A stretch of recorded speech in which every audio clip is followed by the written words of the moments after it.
In this video, we're going to talk about related rates. This is one of the most challenging topics in calculus, so you are going to want to allow a lot of extra time for your homework and for study. One of the difficulties of doing related rates is that every problem is slightly different depending on the situation that you're looking at. There's no one method that works for all the problems. Every problem is a different situation and has to be set up differently.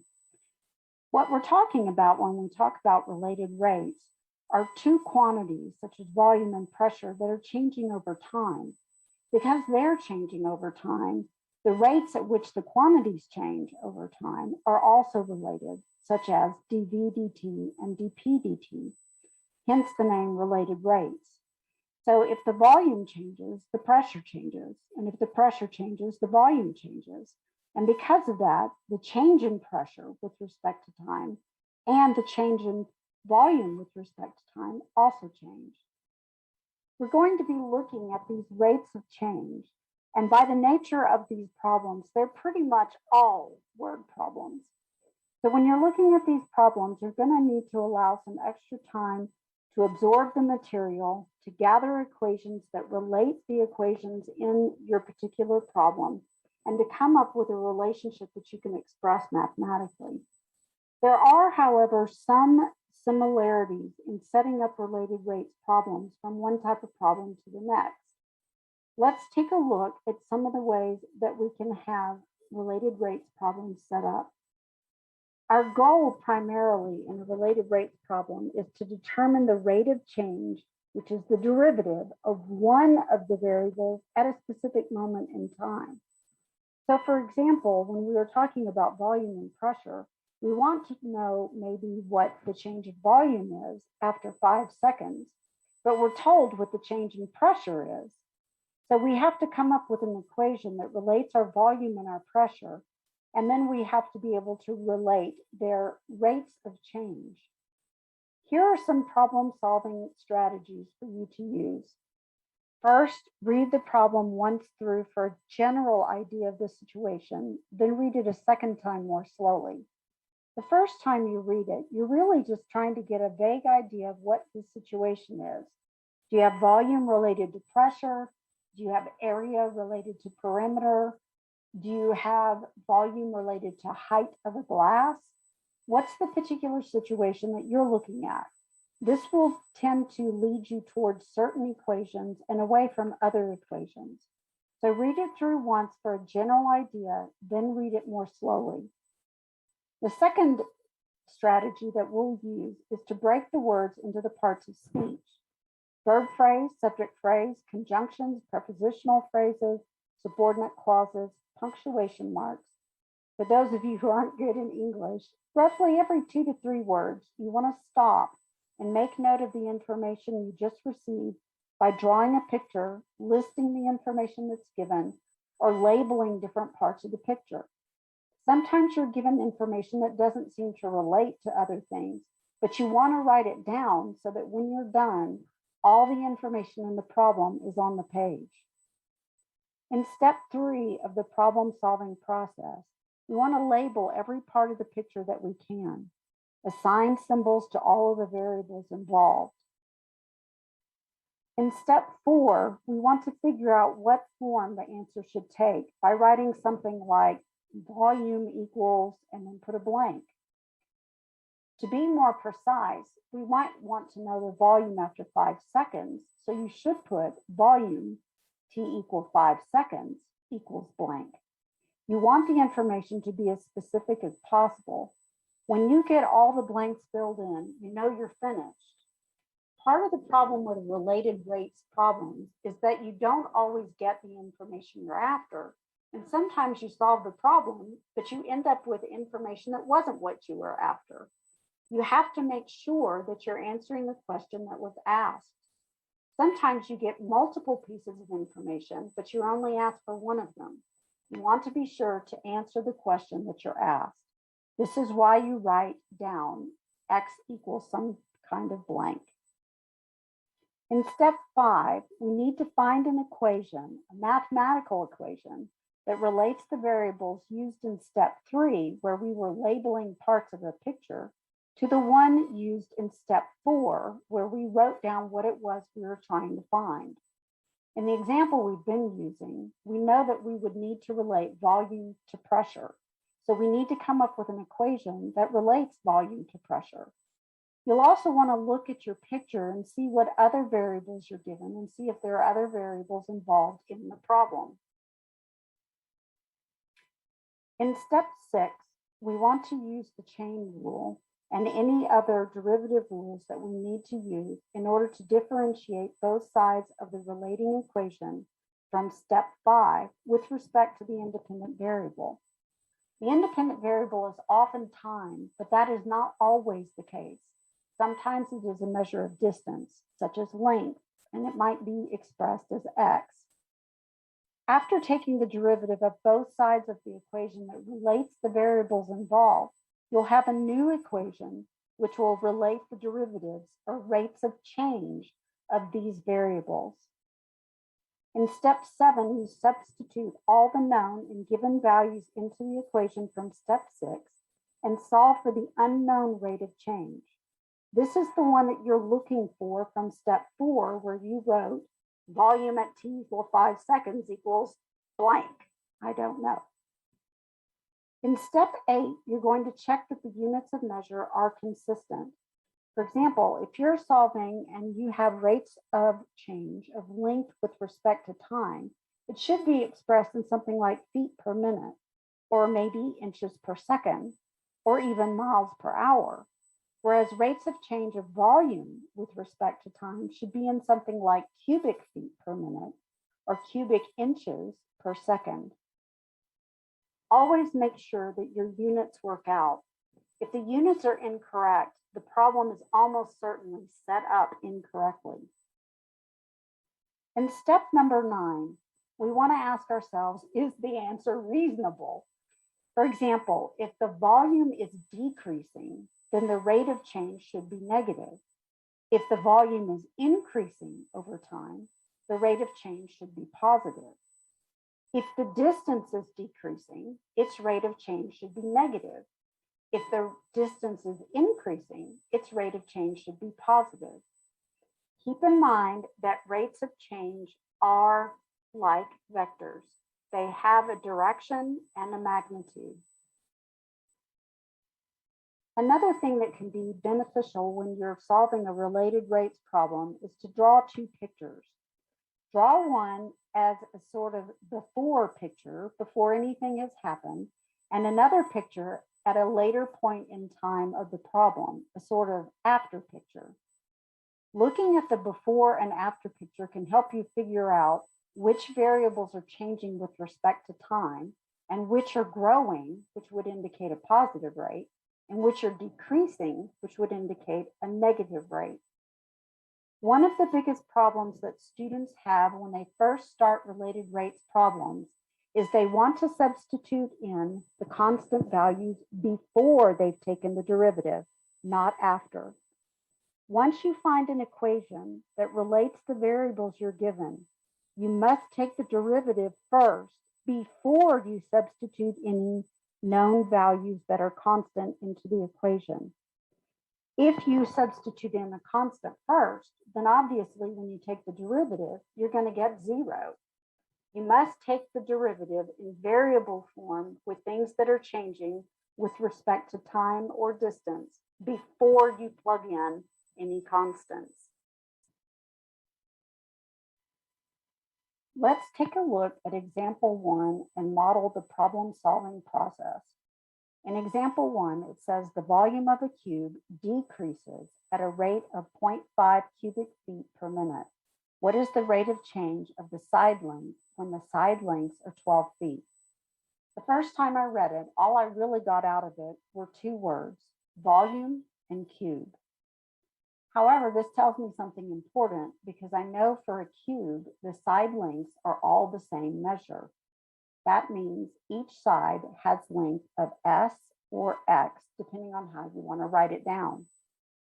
Now I'm going to go back to the beginning of the problem, and I'm going to start looking to breaking up the words into different parts of speech. Here's how I model that process. The volume. Okay, I need to write down something for volume. V of a cube, of a cube. Well, in that case, maybe I should draw a cube where I know that all the sides have the same measure. So if I draw my cube, I need to be sure that the person looking at the picture understands it's a cube because my drawing's not that great. So I'm going to label that side X and that side X and that side X. And that lets the person looking at the picture know that the lengths of all three sides of this box are the same. Decreases. The volume of a cube decreases. Okay, so it's equal to something and it's going down at a rate. They're about to give me some kind of fraction of 0.5 cubic feet per minute. I know that the rate of change has to be negative 0.5 cubic feet per minute. It's decreasing and it's a rate. So it's changing with respect to time. And I'm going to put dv dt is equal to a negative, because of the word decreases, 0.5 cubic feet per minute. That takes care of the first sentence. Now we look at the second sentence. What they're asking me to find something is, okay, the rate of change. The rate of change means another derivative. I'm trying to find some kind of derivative of what? Of the side length, the rate of change of the side length. Well, my sides are length X. So I'm trying to find the rate of change, which would be dx dt, of the side length. And I'm going to put equals blank. When they're going to tell me at what specific point the side lengths, okay, are 12 feet.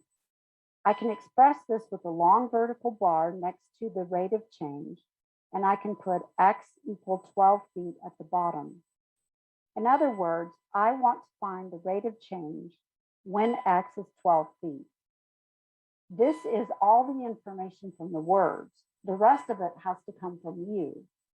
The biggest problem in this one is I need to relate what I was given with the change in volume with respect to time to the change in the side length with respect to time with the picture of the cube. In other words, I need an equation that relates volume to side length. The next thing I do is write down the equation that relates the two. The equation that relates volume to side length is going to be v equals x cubed. After I have v equals x cubed written down, I know that I can apply the derivative to both sides of the equation. I'll apply chain rule, power rule, sum and difference rule, product rule, quotient rule, whatever derivative rules I need to take the derivative of both sides of that relating equation. When I take the derivative of the left side, I get the change in volume with respect to time is equal to, well, does the side length change? It does in this problem. So that means that x has to be a function of time. So I apply the chain rule and take the derivative of x cubed, which is 3x squared, and multiply that by the change in x with respect to time. Since x is not time, I end up with the extra factor dx dt. Once I have this problem, I can substitute in the values that I was given. I've already taken the derivative prior to this, so now it's time to substitute in any information that I was given in the problem. In the problem, I was told that dv dt was a negative 0.5 cubic feet per minute. This tells me that the left side becomes negative 0.5 cubic feet per minute equal to 3 times x squared dx dt. However, I'm trying to find dx dt when x is 12 feet. So I know that this will be 12 feet quantity squared dx dt.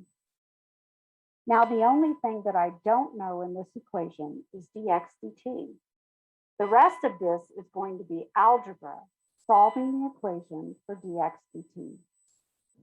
When I solve the equation for dx dt, I end up with dx dt on the left equal to negative 0.5 cubic feet per minute divided by 3 times 12 feet quantity squared. 12 feet squared, of course, gives me 144 square feet. This still needs to be multiplied by the 3.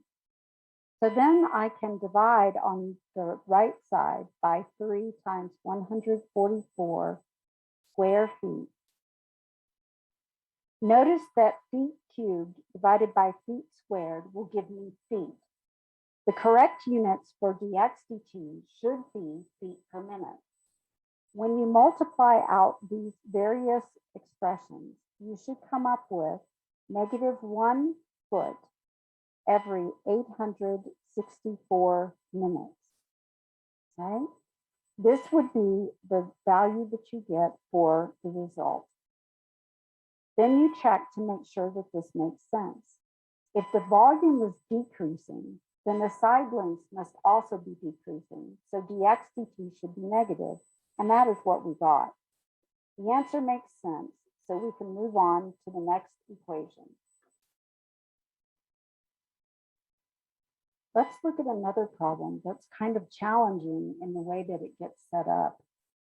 This problem says a rectangle initially has dimensions 2 centimeters by 4 centimeters. All sides begin increasing in length at a rate of 1 centimeter per second.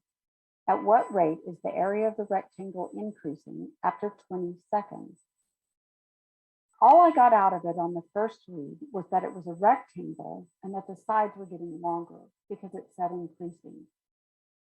I know that this is going to be a little bit different than the cube because the sides aren't the same measure. However, they're increasing at the same rate. On this particular problem, what I'm going to want to use is a before picture and an after picture. Let's start over at the beginning and see how we can write down the information from the words and translate it into pictures and lists of information. Starting at the beginning, we read a rectangle. You should stop right there and you should draw a rectangle.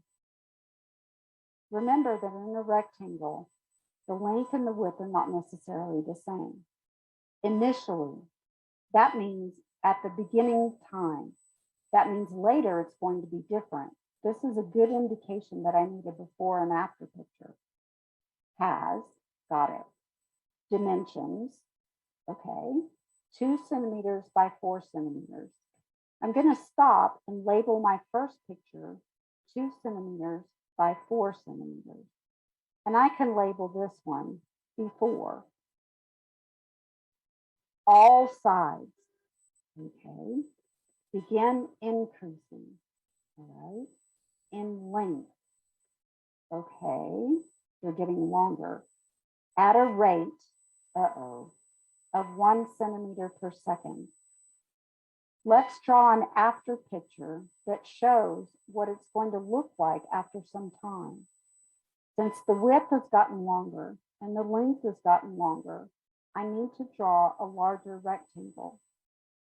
After some period in time, it is longer than it was to start with, but I don't know exactly how long yet. I know so far it's 2 plus some amount, and I know the length is going to be 4 plus some amount, but I don't know the amount. I do know that it said that they're increasing in length at a rate of 1 centimeter per second. I need to write down the 1 centimeter per second, but what exactly is changing at 1 centimeter per second? Well, that's the change in the length with respect to time, which is 1 centimeter per second. That's the same thing as the change in the width. So I can also write down that this is equal to the change in the width with respect to time. This next part is the trickiest piece. How do I know what the length is of the width and the length after a period of time. This is a good time to play Let's Pretend. After 2 seconds, how much longer would they be? At 1 centimeter per second, in 2 seconds, they'll be 2 centimeters longer. How'd you get that? Well, you multiply the 1 centimeter by second times the number of seconds that it had happened. So the change in length is going to be equal to, or width, is going to be equal to the rate of change times the change in time, or the time elapsed. That means that I can now write this down in equation form. Sometimes it's helpful to write it in words first and then to translate the words into math. So my question marks are going to become the rate of change, 1 centimeter per second, times t. I know that t carries units of seconds as well. So if t is in seconds, and this is 1 centimeter per second, the seconds will cancel, and this gives me t centimeters. In other words, this is going to be 2 plus t after some period of time, and the length will be 4 plus t. Now I need to think about the rest of the equation. At what rate? I'm looking for a derivative because it asks for rate. At what rate is, okay, the area of the rectangle? Okay. They're looking for the change in area with respect to time. When are they looking for that? At what rate is the area of the rectangle increasing after 20 seconds? Evaluate this when t equals 20 seconds. I'm going to put equals blank so that I know that when I have found the rate of change of area with respect to time after t is 20 seconds, then I will have all the information I need to answer the question. Now I need to relate what I have in my pictures, what I have known for the information with the change in length with respect to time and the change in width with respect to time, with the change in area with respect to time that I'm looking for. I need an equation that relates length, width, and area. That is going to be the area for a rectangle, which is A equals length times width. Once I have the relating equation written down, I know that my next step is to take the derivative of both the left side and the right side of the equation with respect to whatever the independent variable is. To take the derivative of both sides, you're going to need to apply the product rule on the right-hand side. Since the area, the length, and the width all change with respect to time, we also have to apply the chain rule. This tells me that on the left, I'm going to have the derivative of the length with respect to time, which could be written as L prime of t or as dL dt, then multiplied by the width as a function of time, plus the change in the width with respect to time times the length. And again, the change in the width with respect to time can also be written with Leibniz's notation, dw dt. Now that I have this written down, I know that I can replace dL dt and dw dt with the 1 centimeter per second that they were both given to be. This tells me that my next equation is going to be 1 centimeter per second times the width as a function of time plus 1 centimeter per second times the length as a function of time. However, I already have expressions for the width as a function of time and the length as a function of time. That's what the 2 plus t and the 4 plus t represent. Then I can substitute these into the equation below. Now I have the change in area with respect to time equal to 1 centimeter per second times 2 plus t to represent the width as a function of time, plus 1 centimeter per second times 4 plus t to represent the length with respect to time. Then I can factor out the common factor of 1 centimeter per second and do some algebra to combine some like terms. This gives me 2 plus t plus 4 plus t, which results in having 1 centimeter per second multiplied by 6 plus t. In the next step, what I want to do is remember what I'm trying to find. I'm trying to find the change in area with respect to time when t is 20 seconds. I have the change in area with respect to time. Now I need to evaluate it when t is 20 seconds. This gives me the a dt evaluated when t equals 20 seconds is equal to 1 centimeter per second multiplied by 6 plus 20 seconds. When I multiply this out, what am I going to get?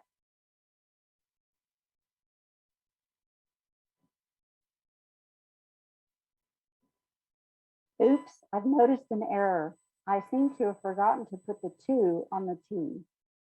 That's going to give me 2 times 20 seconds, which would give me 46 seconds. This then tells me that I have a change of 46 centimeters squared per second. Now, what do I have? This is not seconds, this is in centimeters. And this gives me the change of 46 centimeters squared per second. This gives me the correct units for the change in area with respect to time. Remember that when we solved these equations, this represented a length, which is measured in centimeters, or the width, and this represented the length, which is also measured in centimeters. Therefore, this expression is in centimeters, which means when I multiply it, I get centimeters squared per second. In the next video, we'll tackle some more related rates problems, and we may have time to do another video after that. I hope this helps you in setting up your related rates problems.